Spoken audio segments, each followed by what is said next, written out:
அவையஞ்சாமை என்னும் தலைப்பின் கீழ் 10 குறளை பார்ப்போம். வகையறிந்து வல்லமை வாய்சோரார் சொல்லின் தொகையறிந்த தூய்மையவர். சொற்களை அளவறிந்து உரைத்திடும் தூயவர்கள் அவையிலிருப்போரின் வகையறியும் ஆற்றல் உடையவராயிருப்பின் பிழை நேருமாறு பேசமாட்டார்கள்.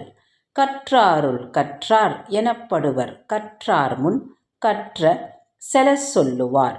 கற்றவரின் முன் தாம் கற்றவற்றை அவருடைய மனதில் பதியுமாறு சொல்ல வல்லவர் கற்றவர் எல்லாரினும் மேலானவராக மதித்துச் சொல்லப்படுவார். பகையகத்து சாவார் எளியர் அரியர் அவையகத் தஞ்சாதவர். அமர்க்களத்தில் சாவுக்கும் அஞ்சாமல் போரிடுவது பலருக்கும் எளிதான செயல். அறிவுடையோர் நிறைந்த அவைக்களத்தில் அஞ்சாமல் பேசக்கூடியவர் சிலரேயாவர். கற்றார் முன் கற்ற செலச் சொல்லி தாங்கற்ற மிக்காருள் மிக்க கொளல். அறிஞர்கள் அவையில் நாம் கற்றவைகளை அவர்கள் ஏற்றுக்கொள்ளும் அளவுக்கு எடுத்து சொல்லி நன்மை விட அதிகம் கற்றவரிடமிருந்து மேலும் பலவற்றை நாம் அறிந்து கொள்ள வேண்டும். ஆற்றின் அளவறிந்து கற்க அவையஞ்சா மாற்றங் கொடுத்தற் பொருட்டு. அவையில் பேசும்போது குறுக்கீடுகளுக்கு அஞ்சாமல் மறுமொழி சொல்வதற்கு ஏற்ற வகையில் இலக்கணமும் தருக்கமெனப்படும் அளவை திறமும் கற்றிருக்க வேண்டும். வாளோடென் வன்கண்ணா ரல்லார்க்கு நூலோடென் நுண்ணுவை அஞ்சுபவர்க்கு. கோழைகளுக்கும் கையில் வாள் இருந்தும் பயனில்லை. அவையில் பேசிட அஞ்சுவோர் பல நூல் கற்றும் பயனில்லை.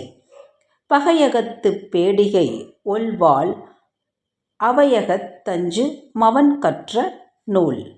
அவை நடுவில் பேச பயப்படுகிறவன் என்னதான் அரிய நூல்களை படித்திருந்தாலும் அந்த நூல்கள் அனைத்தும் போர்க்களத்தில் ஒரு பேடியின் கையில் உள்ள கூர்மையான வாளைப் போலவே பயனற்றவைகளாகிவிடும். பல்லவை கற்றும் பயமிலரே நல்லவையுள் நன்கு செலச் சொல்லாதார். அறிவுடையோர் நிறைந்த அவையில் அவர்கள் மனதில் பதியும் அளவுக்கு கருத்துக்களை சொல்ல இயலாவிடின் என்னதான் நூல்களை கற்றிருந்தாலும் பயனில்லை.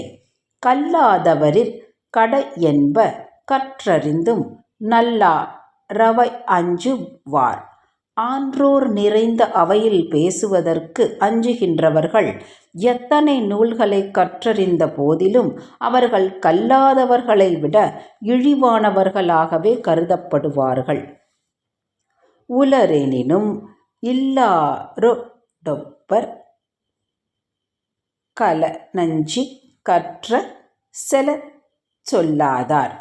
தாம் கற்றவைகளை கேட்போரை கவரும் வண்ணம் கூற இயலாமல் அவைக்கு அஞ்சுவோர் உயிரோடு இருந்தாலும் கூட இறந்தவருக்கு சமமானவராகவே கருதப்படுவார்கள்.